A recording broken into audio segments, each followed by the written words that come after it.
Hey everyone, Brendan Blind Guy here. Now, welcome to the Ivy League that is the B grade university, where every day is the weekend when you get to do what I do. And if you're someone out there thinking, you don't think you like people like me, well, that's okay, because my answer to you is just, lol, leave me alone, because I love what I do. And look, if you're another person out there who might be doing it tough, thinking you haven't been looking after yourself lately, well, don't be so hard on yourself, because life's like that sometimes.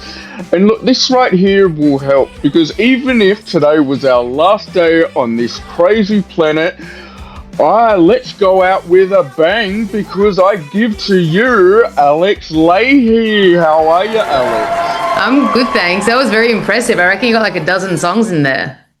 8, if I counted right. 8, Yeah. there you go. Yeah. Oh, well, thank you. I do love my intros. So, how are you? Like, you're over in LA at the moment, aren't you? Yeah, I'm in Los Angeles at the moment. I'm getting ready to do the B grade University US tour here in a couple of weeks, which is going to be in a solo format. So Australia got really lucky and got the band show. But yeah, just lapping up the summer rays and practicing songs. And I've got all my pedals out, my guitar out at the moment, just trying to figure it all out. So I'm in the thick of it. Nice, nice.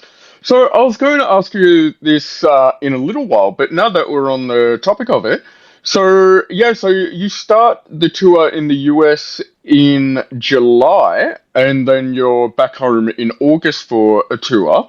So like, I was thinking, what what kind of difference do you feel as a performer there is in the atmosphere between US audiences and Australian audiences? Like, what's the difference for you personally? I mean, Australia's always home. So there's always sort of that part of it. And it feels like very nostalgic to me in a way to be playing like through all of the Australian cities, not just Melbourne, where I'm from. And it takes me back to such a specific point in my life, which is so lovely. And there's no place like that, which is so beautiful. But I have to, I've been touring the US for almost 10 years now. And so some of those like similar familiarities like come into focus, like when I'm touring over here too. But it's sort of different. Like I feel like, the visiting family member or something like that, as opposed to just like walking into like my mum's house or something. Yeah. But I think what are the bigger differences? Like, I guess. Aussies more rowdy, like, come on, do a shoey. Yeah, I mean, there's definitely more of that. I think Yeah. that, like, also, like, American audiences, because there's just, like, so many places that you can play in this country, there's sort of, like, diversity across the areas that you traverse across the country. Like, playing in California is very different to playing in the Midwest, which is very different to playing in Texas, and so on and so forth. I think like in Australia, there's like this beautiful connectedness between everyone. And, the obvious idiosyncrasies of every place that you play, but there's sort of this like unity like within audiences, which is really nice. Yeah. Okay, that's a really good take on it, like really good view. Yeah. Thanks. So, well, okay.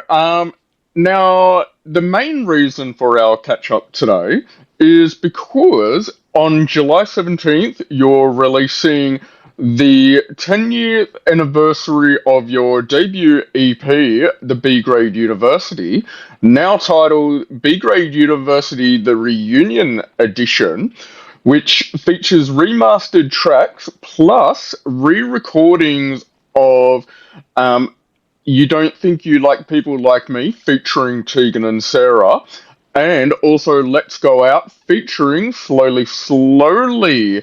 So, I read in a press release that this EP has always been so special and kind of pivotal to you. So, when you step out on stage to play these songs 10 years later, is it kind of like stepping through treasured memories, like going through a photo album, or are these songs and the writing and stories behind them still very kind of intertwined into your modern songwriting? That's a really good question. I like the way you sort of like worded it, like stepping into like memories. I think it feels like that now. 10 years is a funny sort of juncture because it's like it's a long time, but it's also not that long. And Yeah, and it's funny, like I just feel really grateful that I can kind of come back to these songs, which honestly I've been playing most of them like since they came out. So it's not like um it's only a couple of them that we haven't really played in a while.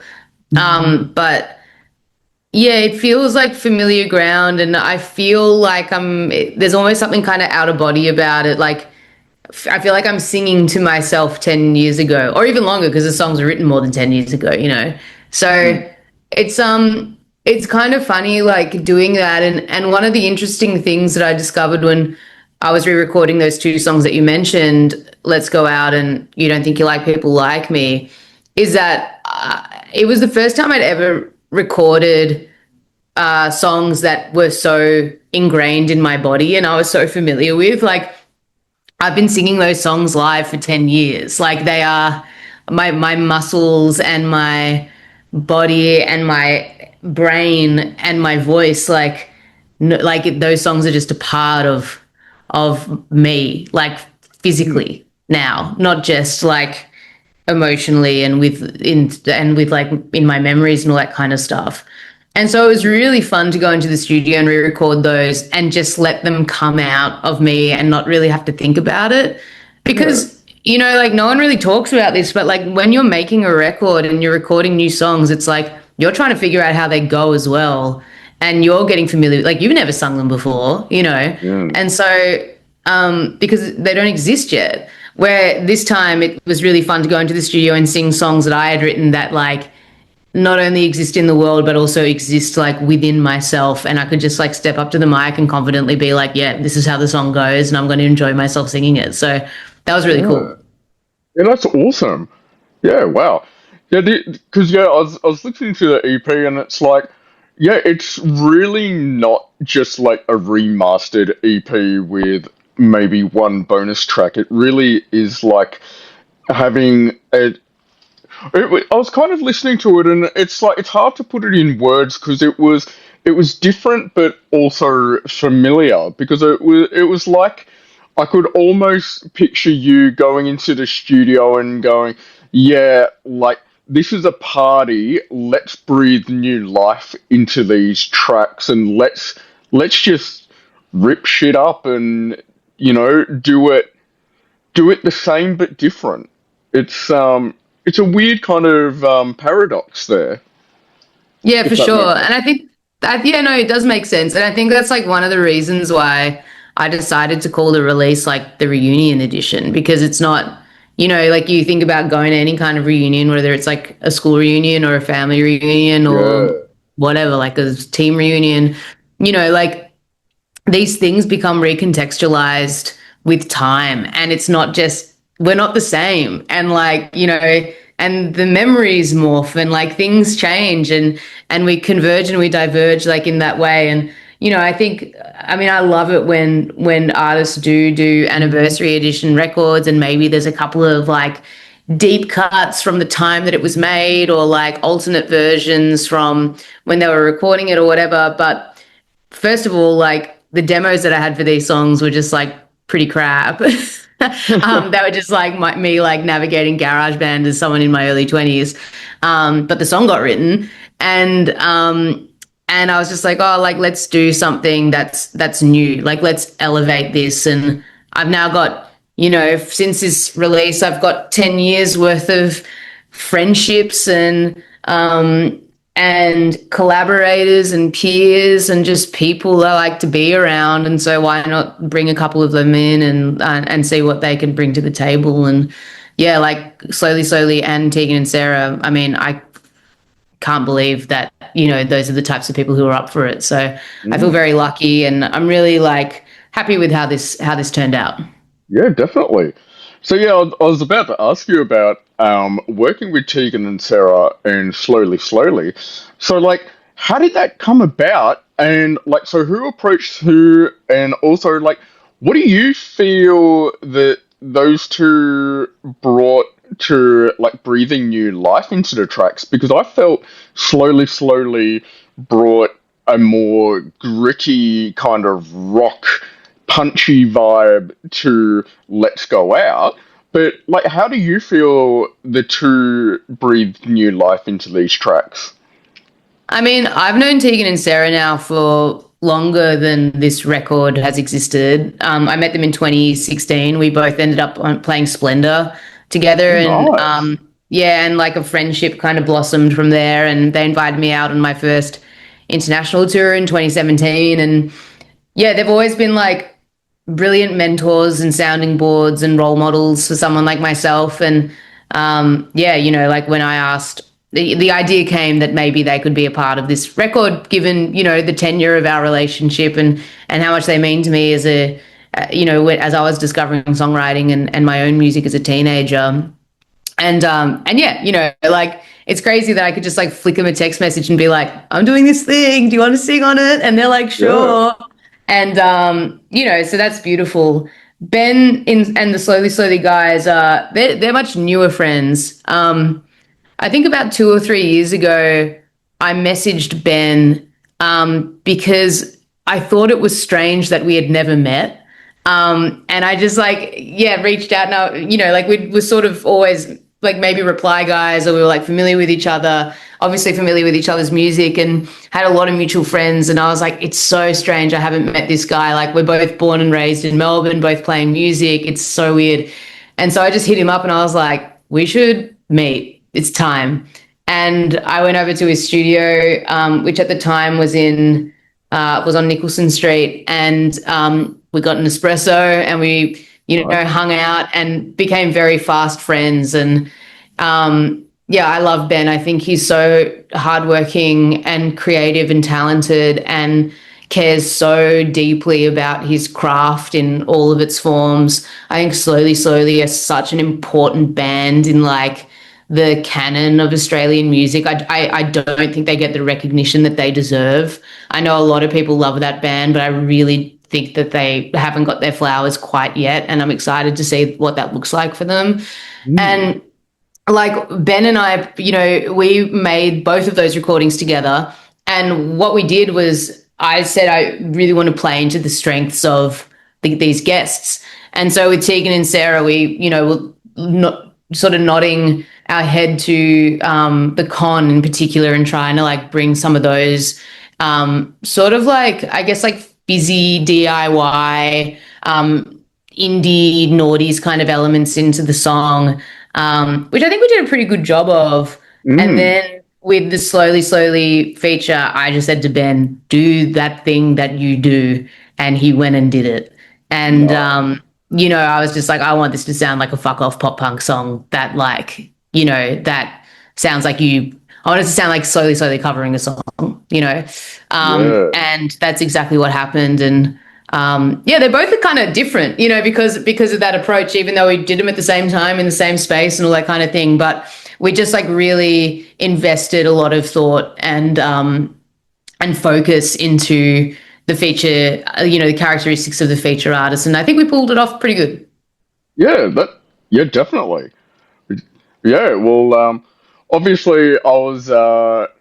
It's before July 17th, and I'm so lucky I got to have a sneak peek at this. But when everyone that's listening and watching gets to experience it soon, like I'm sure they will love it too. Absolutely. Yeah. Rightio. So you're in LA at the moment in the nice heat, while I'm stuck in the freezing cold. But so I also noticed that recently, since releasing your last studio album, the answer is always yes. You've started a newsletter, Throwing Up into the Abyss, sharing thoughts, ruminations, ideas, and recommendations. plus also a weekly podcast, Our Kate and All Their Mates, if I've got that right. And so with these two projects that you've been doing, so like you've been very, very busy. And how did these two projects come about, and how do you feel it like helps connect you closer to your fans and just the community around you in general? I mean, I started the newsletter because I thought it would be something that was fun for me to do. And also kind of nice to have a place to write that isn't just songwriting or like journaling or something like that. Mm, It's nice to sort of communicate, I think, to the people who are interested to be communicated to in like long form kind of format. I get pretty stifled and sick of, one of the annoying bits about being an artist right now is like navigating social media and like mm, trying to develop some sort of brand and feel for your project through these platforms that I don't know, like we just have to subscribe to at the end of the day, and then they decide what algorithm we do or don't get into, and it's kind of yeah, like and then that's your destiny. It makes me feel a bit sad sometimes. And I just wanted to do something that, wasn't really so focused on trying to galvanize, the lady luck that is the algorithm, or something just that connects to random people because someone says so. And, but still wanting to foster community and direct contact with an audience and people who might be interested in what I'm up to. And I feel that, I feel enormously, um, I feel really devoted to the people who have supported me in my music, like for the past 10 years. And I don't want the fact that I don't really love doing social media to sever the tie that I have with these amazing people.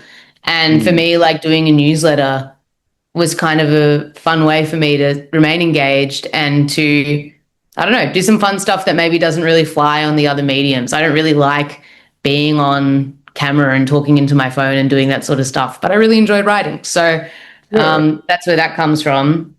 As for the podcast, yeah, so this podcast is called Al, Kate and All Their Mates. And it's a project that I started with my friend Kate McCarthy, who I met while she was playing at the St Kilda Saints in the AFLW. And she subsequently has become one of the faces of Channel 7 and Triple M footy commentary. She's an absolute gun.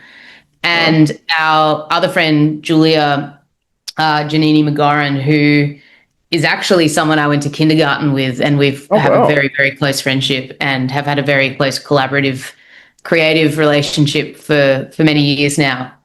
And Kate and I had always wanted to do a project together, and something that kind of ties in our loves of sports and pop culture and the arts, because we didn't really feel like there was anything out there that celebrated those two things without just siloing them completely. Yeah, Because sport and the arts are like they're not that different, and there's a lot of similarities, and I think it's actually something that should be celebrated. And so, yeah, Kate, Julia, and I came up with this concept, and we've been getting all these guests in every week, and it's been super fun. And that's yeah, really the only reason why we did it. We were kind of like, this seems like a fun thing to do, and subsequently, like, I mean, to speak for myself, like I've learned so much through doing it, and it's been so fun to be a part of a team for the first time in a really long time. When you're a solo artist, like it's pretty isolating kind of experience sometimes. And yeah, the thing that struck me the most when we started doing this project, almost 12 months ago, when we started working on it was, yeah, just like how fun it is to be a part of a team and a part of a collective group of people working towards the same stuff. So yeah, yeah, that's how that came about. And, like on one hand, it's about, yeah, connecting with audiences and doing something different and blah, blah, blah. But it's also for me about just like having fun and like doing yeah, some different shit and being creative and not feeling like, I think when you start being creative in disciplines that are outside of your own, like for me, disciplines outside of music, it actually makes the music stuff more exciting. So Yeah. that's where I've landed with it.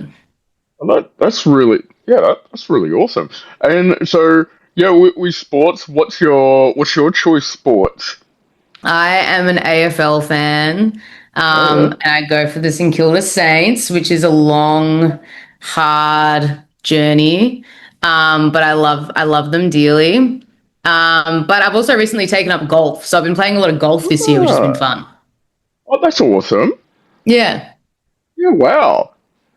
Yeah, I would not have pictured golf, but that is yeah, wow, that's really cool. A hole in It's one. chill. I'm not a contact sport person. Although I will say that earlier this month I coached the Rock Dogs footy team at the Community Ooh. Cup in Melbourne, and I reckon coaching could be a calling for me. Maybe sometime in the future. Oh yeah. Okay, well, now it's time we get exclusive, Alex. Just me and you, and all of our listeners, of course. So, what do you think an exclusive fun fact is about yourself that just something random that you think we might find interesting? I'm a pretty meticulous completionist, and I Mm. love a list. I can be very systems focused, and I love a list, and I love finishing a list. And these lists like manifest in many different ways. But the two lists that I have on the go at the moment is that I'm currently listening to all 500 albums on the Rolling Stone top 500 albums of all time, and I'm through Ooh. about 350 of them. I'm up to In Utero by Nirvana. So Ah. that's like been a project I've been doing for about 12 months. So there's one of my lists, and it's all like I've got like I'm like crossing them off like one by one on a document. And then another one that I have is that I'm trying to watch every single Simpsons episode, and I have a Ooh. spreadsheet for that one. Nice. So yeah, I am a bit funny like that, but I do get a deep sense of satisfaction from ticking these things off. Yeah, that is awesome. It kind of reminds me of like I have I'm a little bit like that with my memories of concerts. So, like, I'm very meticulous when remembering concert dates and even days of the week. And so, I've been to, um, how many now? 513 concerts in my time, and Wow. I can remember the exact date and days of the week for majority of them. Wow, that's So, amazing. yeah, thank you. So I can kind of relate to being very meticulous with things like that. Yeah, So cool. yeah, and okay, what album recommendation do you have that you've listened to so far? Like a couple of really standout ones. On the Rolling Stone list. Yeah. Wait, let me get it up for you. I haven't got too long, so I'm going to try and figure this Oh yeah, out. yeah. Sorry. Okay, wait. Here we go. What's really good? All right, I got my list up. I really enjoyed. Okay, I was actually well. There's some stuff on there that I just love. Like Sheryl Crow's self-titled is an amazing album, for example. But then I was really it was really nice to see Born This Way by Lady Gaga in there, and that's like a Ooh, wacky album, and I'd never really listened yeah. to it in full, and I quite enjoyed it. 69 Love Songs by Magnetic Fields. If you haven't done the pilgrimage, I suggest that you do. Um, Mm. what else was great in there? Some great R&B stuff that I would never really listen to in full, like Kaleidoscope by Khalees, and even like Emancipation of Mimi by Mariah. Black Parade by My Chemical Romance was in there, which is Ooh. amazing. Time, The Revelator by Gillian Welch. What else? What else have I loved? Um, I don't know. And then all the classics like, oh, actually, like, you know what I really enjoyed? And this isn't an old one, this is quite a recent one, but like Random Access Memories by Daft Punk was in there. And I don't feel that that record has been like revered as it should be post the sort of like boom when it actually happened. But I do think that that record was maybe the last of the like high fidelity recordings pre heavy streaming era. So I quite enjoyed that. Nice. Thank Yeah. you. Okay, well, because we're running out of time, we will leave it with my favorite question of all. That's right, people. It's what the fuck time. So, Alex, you must have plenty of priceless, hilarious, what the fuck moments, but what's the one that really takes the cake? Okay, without like going too into the story, there was an attempted murder outside of one of our shows in the Ooh, US a few years ago, oh shit. which resulted in our van getting damaged in the process. But basically, it sounded like maybe there was some sort of romantic dispute that happened in the car park of a show that we played, and somebody tried to run the other person over in their car, and Oh shit. they missed the person and instead got our van. And so, as a Oh, result, we had to fill out the police report for this incident. oh wow. And we were on stage and it was happening, and we were playing, and we sort of looked outside the windows and there was like these red and blue lights from like police cars and all that sort of stuff happening. And we're like, what is going on while we're playing the songs? It was pretty good. But everything was Whoa. fine. The van was fine. And it's just a great story that I get to tell you. Yeah, wow. Oh, shit. Okay. Well, thank you so much, Alex. It has been an absolute treat talking to you today. And hopefully, I can catch you in Sydney in August. Yeah, it would be great to see you there, Brendan. Thank you so much for having me. Yeah, thank you, and take care.